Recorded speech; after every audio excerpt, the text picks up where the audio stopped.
Bonjour à tous, bienvenue dans une nouvelle capsule de Paléo Québec. C'est Guillaume et Vincent pour vous servir. Le sujet de la capsule d'aujourd'hui, quoi boire sur le paléo? Alors, je vais lancer la balle à Guillaume. Est-ce que l'eau, c'est paléo? De l'eau, c'est paléo. Ça tombe bien parce qu'on n'a pas le choix d'en boire sinon on meurt. Fait quoi, de l'eau, c'est paléo. Sauf que, justement, c'est un peu la raison de laquelle on fait une capsule de l'eau, c'est un peu ennuyeux. Donc, qu'est-ce qu'on peut boire si on ne boit pas de l'eau? Est-ce que du jus commercial, ça ferait le travail? Du jus commercial, c'est vraiment pas idéal. Encore là, on suit le principe qu'on privilégie ce qui est naturel par rapport à ce qui ne l'est pas. Donc, moins c'est emballé, mieux c'est. C'est pas mal ça. Puis en plus, justement, avec le jus, on a accès aux fruits. On est vraiment mieux de prendre les fruits que de prendre le jus. Puis ce qui se passe justement avec le jus, c'est que en gros, ça reste quand même de l'eau sucrée. Fait que ça fait vraiment monter beaucoup la glycémie. Ça nous fait. On a des montées, puis des montées et des descentes d'insuline. Puis la glycémie sanguine, elle se promène de haut en bas. Fait que notre énergie n'est pas stable. Puis en plus, ça encourage le gain de poids. Donc, c'est vraiment pas recommandé. Pas idéal dans ce cas-là. Non. Mais dans ce cas-là, on sait c'est quoi la réponse, mais je vais quand même la dire pour le lecteur. Les boissons gazeuses, est-ce que c'est paléo? C'est encore pire parce que justement, les boissons gazeuses, c'est même pas du jus, c'est de l'eau sucrée avec du sirop de maïs. Fait qu'on veut éviter ça complètement. Une boisson gazeuse, éviter. Excellent. Puis, on entre maintenant, donc ça, c'est vraiment ce qu'on aimerait à éviter. Si on entre dans la famille des produits caféinés, si je te dis du café, est-ce que c'est paléo? Le café, c'est paléo. Puis ça tombe bien parce que c'est la deuxième boisson la plus bue dans le monde après l'eau. Et il y a beaucoup de gens qui s'en priveraient pas. Non, c'est ça. Ouais, on va être capable, on va réussir à enlever la tasse de café de leur. À partir de leurs mains froides. À partir des mains froides et gelées de leur cadavre. Ouais. Non, fait que le café, oui, c'est paléo. Faut peut-être juste faire un peu attention à ce qu'on met dedans. Là. Si on met un café avec 3 crèmes, 6 sucres, c'est peut-être moins du café. Fait qu'idéalement, du café noir avec un petit peu de crème. Ou sinon, il y a les bulletproof coffee. Avec du beurre dedans. Avec du beurre dedans et de l'huile de coco. Mais sinon, oui, le café, il y a des études qui disent que c'est très bon pour la santé, les antioxydants, puis c'est paléo. Café, pas de problème. Excellent. Thé maintenant. Le thé aussi, ça contient de la théine, donc ça peut être aussi stimulant que du café. Oui, le thé, c'est la caféine.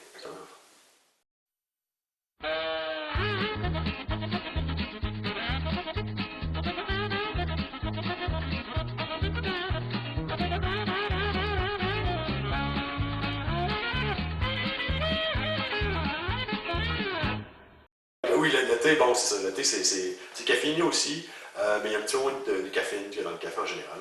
Puis, ce qui est intéressant avec le thé, c'est qu'on a plein de sortes de thé. Non, c'est pas ça, je ne pas en train de te répondre. Le thé, c'est paléo aussi. Puis, ce qui est le fun avec le thé, c'est qu'on a plein de sortes de thé. On a le thé blanc, on a le thé vert, on a le thé noir. Puis, chacune des sortes de thé a des propriétés complètement différentes. Ça, c'est trippant. Comme par exemple, le thé blanc, c'est du thé qui vient juste d'être récolté. Puis, à mesure qu'on augmente la fermentation des feuilles, on se retrouve avec du thé vert, puis avec du thé noir finalement. Puis après ça, on a du purée. Comment ça se dit? Purée, moi je sais pas. Je vais juste arrêter le thé noir. Mais à mesure qu'on augmente la fermentation, les propriétés du thé changent complètement. Tu sais, ça qui est intéressant, il y a des études sur le thé blanc, puis sur le thé vert, puis sur le thé noir, puis c'est jamais les mêmes résultats, puis c'est pas les mêmes antioxydants. Fait qu'on peut vraiment aller avec plein de sortes de thé différentes, puis c'est super bon pour la santé, c'est paléo. Allez-y. Super. Kombucha, on sait que c'est du thé fermenté avec un champignon, puis c'est sucré. Est-ce que c'est acceptable? C'est acceptable. Ce qu'il faut avec le kombucha, c'est que c'est plein de probiotiques. Puis on sait que justement, les probiotiques, ça manque beaucoup dans notre alimentation en ce moment parce qu'on mange des trucs super stérilisés. Fait que kombucha pour les probiotiques, c'est super bon. Le seul truc, c'est qu'il reste encore un peu de thé après la fermentation. Fait qu'on ne veut peut-être pas prendre 1 litre par jour. Mais sinon, on le tasse de temps en temps, il n'y a pas de problème. Fait que kombucha, let's go.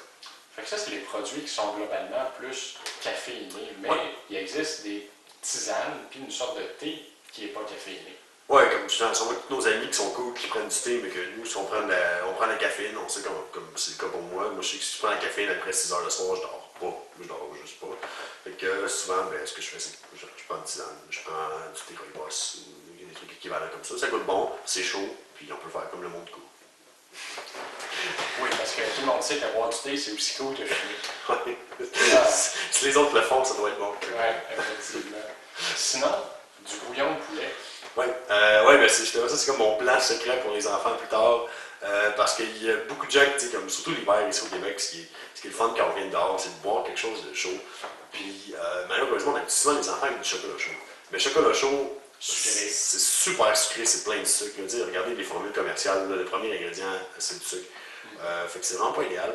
Moi, mon plan, c'est d'habituer les enfants avec du bouillon de poulet, un petit peu de sel, puis c'est goût délicieux, c'est réconfortant. C'est super paléo, il y a plein de vitamines, plein de minéraux, plein de nutriments.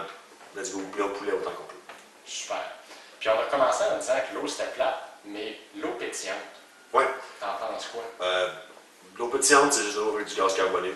Il n'y a pas vraiment d'études là-dessus. Puis encore là, ça reste de l'eau. Il y a des petites bulles dedans, mais ça reste de l'eau. Fait aucun problème. Il n'y a aucune raison pour laquelle ça devrait affecter la glycémie. Particulièrement s'il n'y a pas de goût artificiel dedans.